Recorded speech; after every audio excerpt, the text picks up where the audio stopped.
Bapak Ibu, saudara-saudaraku yang terkasih dimanapun berada, selamat berjumpa kembali dalam seri Renungan Harian dari HKBP Batam. Kiranya kita tetap dalam kesehatan dan tetap semangat di dalam Tuhan. Kita akan mendengar firman-Nya, sebelumnya kita bernyanyi.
Kita berdoa. Kasih karunia dan damai sejahtera dari Tuhan Allah Bapa kita dan dari anaknya Tuhan Yesus Kristus kiranya menyertai saudara sekalian. Amin. Sahabat firman Tuhan yang terkasih, pada hari ini Sabtu 7 Agustus 2021 firman Tuhan yang menyapa kita tertulis di dalam 1 Yohanes 4 ayat 9. Demikian bunyinya. Dalam hal inilah kasih Allah dinyatakan di tengah-tengah kita, yaitu bahwa Allah telah mengutus anaknya yang tunggal ke dalam dunia, supaya kita hidup olehnya. Supaya kita hidup olehnya. Adapun topik daripada renungan kita ialah hidup karena kasih dan untuk kasih. Sahabat firman Tuhan yang terkasih, berbicara mengenai kasih tidak ada henti-hentinya. Namun yang terpenting bukanlah pembahasannya, tetapi kenyataannya. Bukan pembahasannya, tetapi kenyataannya. Serupa halnya dengan sebuah nyanyian. Syair lagu yang indah, dan itu akan disebut nyanyian apabila sudah dinyanyikan. Apabila sudah dinyanyikan. Nah, sesuatu itu dapat dikatakan sebagai perbuatan kasih apabila sudah terbukti di dalam kehidupan ini. Nah, maka di dalam kehidupan kita sebagai orang beriman kepada Yesus Kristus, kita diminta untuk hidup dalam kasih.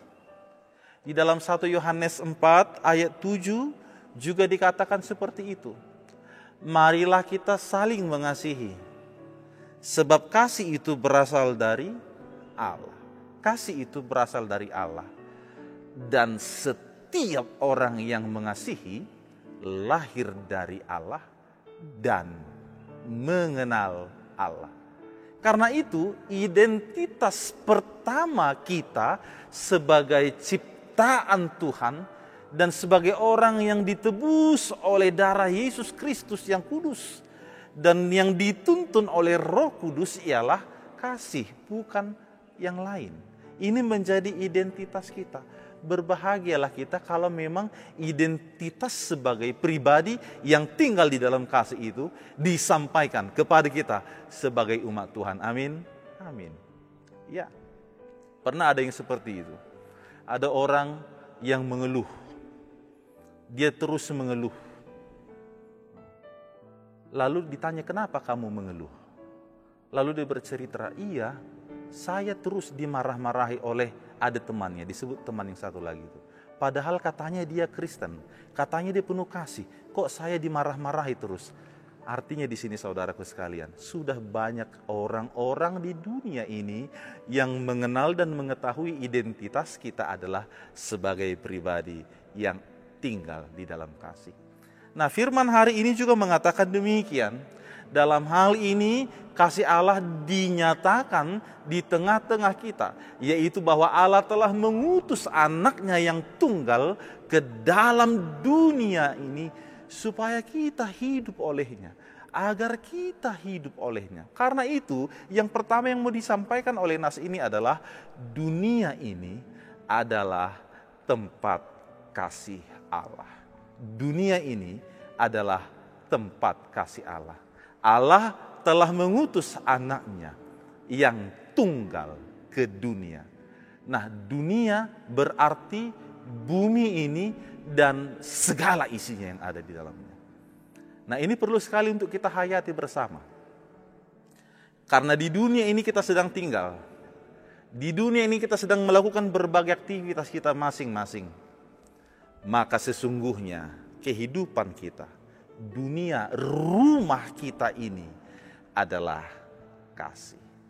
Ruang yang lebih dominan di dalam kehidupan kita adalah ruang kasih, bukan ruang dendam yang bisa memperdalam jurang pemisah. Ruang hidup kita tinggal di dalam kasih. Yang kedua ialah hidup dengan mengasihi Allah dan sesama. Hiduplah dengan mengasihi Allah dan sesama. Barang siapa tidak mengasihi, ia tidak mengenal Allah. Artinya, pengenalan kita terhadap Allah itu tidak hanya sebatas pengakuan, namun harus disertai dengan perbuatan. Harus disertai dengan perbuatan kita sehari-hari.